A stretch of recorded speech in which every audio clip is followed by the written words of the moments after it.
we're gonna start the debate about cocoa bombs. So here on my right, you can see the group is against cocoa. Woo! And the groups is for cocoa. Woo! Let's the debate begin. You should dance. Don't fall off this.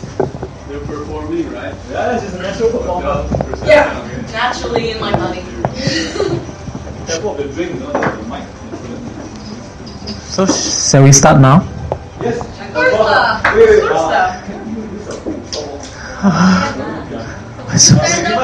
Give us 1 minute to prepare ourselves. Okay. How many present? We need to burn calories, stand up. No, we're walking later. You should. I think the guy was presenting to stand up. Stand up. Yeah, to stand It's up. not comfortable, you know. Moving, And do some scratch. must stand up. Stand up and talk. Yeah, better. Good morning. Sorry. Hi. Good afternoon, guys. Sorry, yeah. My name is Tony. So my team will be have a debate for the four of the cocoa. So my teammate is Kristen and my Bettina.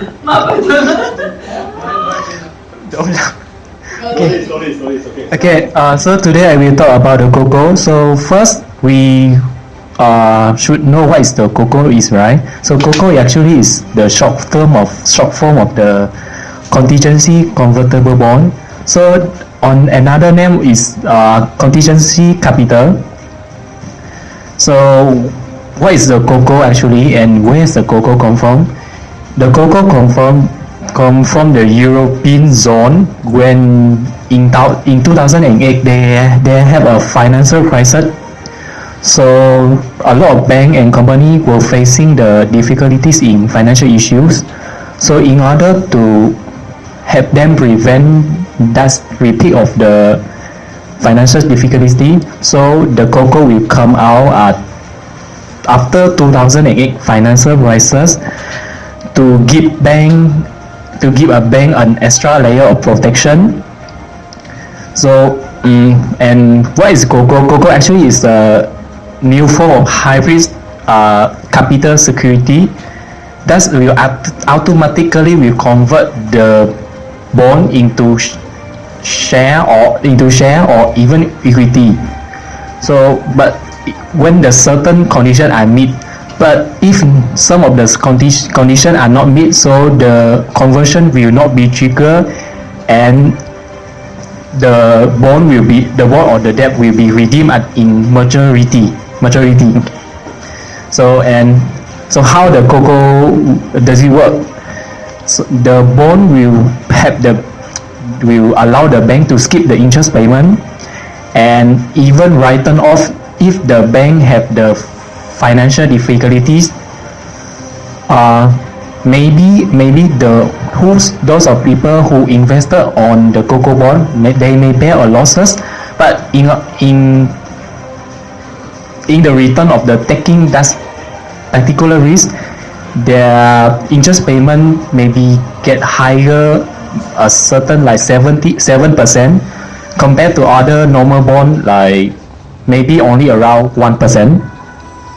So they are risk, but they take more high interest on return.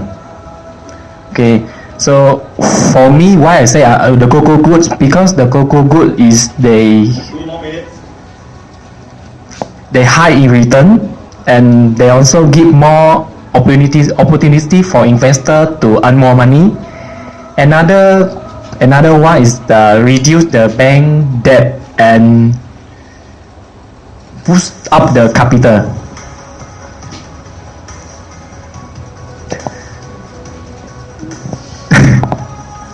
So,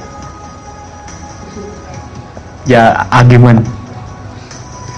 So Okay, if you think it's enough, I will stop. Like, no more than 5. yeah, no. So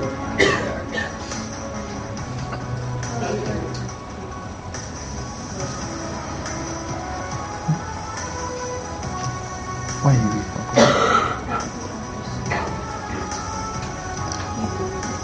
yeah. Well, because we believe that the cocoa is the 1 minute. advantage, the good for even bank or personal company. So yeah, that's all. Thank you.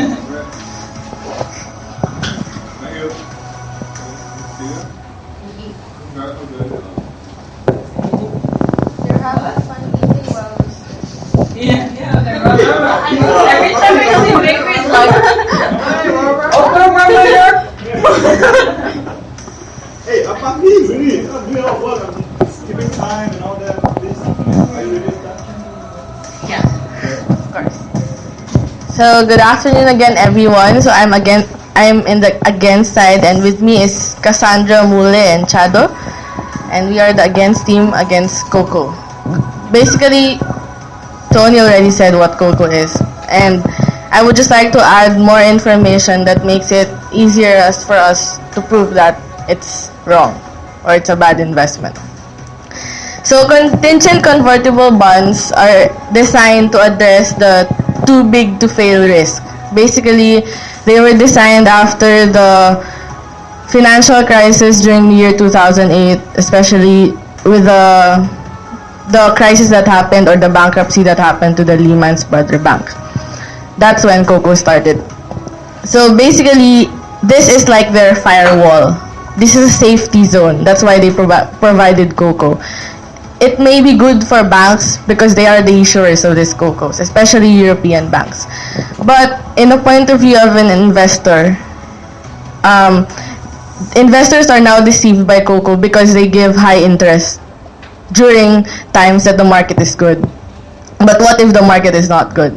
During the maturity of the bond that you're holding, you don't know if there's going to be a crisis. It may not be a whole world financial crisis. It may be just the continent that you are investing on. So basically, COCOs are like what you said. They're bonds that can be shifted into equity. But the bad thing about COCO is that there are different terms and conditions that comes into it. Not all COCO bonds have the same regulations. And most of the COCO bonds that are issued by European banks are handled by a team of regulators. And sometimes these are the regulators who will say that, okay, they can suddenly say to the issuer banks that switch all your COCO bonds to equity. And then the bondholders will not be able to do anything because the regulator said so. I mean, not all COCO bonds, but most COCO bonds, because the European continent and the banks did it the first time. So basically, for investors, on the point of view of investors is that they don't have power, they don't have security. They don't have security that the money that they invested will come back to them. And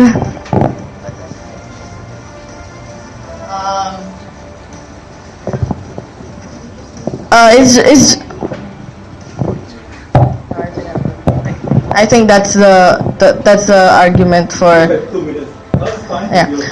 maybe we can go back if you have more. Well, yeah, it's okay. So So yeah. No, because maybe I say they it's will no more say than 5 minutes. You can always.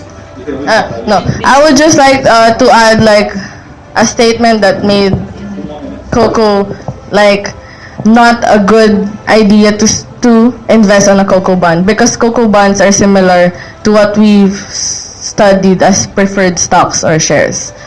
They give you a percentage, a concrete amount of percentage every year. That's how bonds work. They have, but through coupons, right?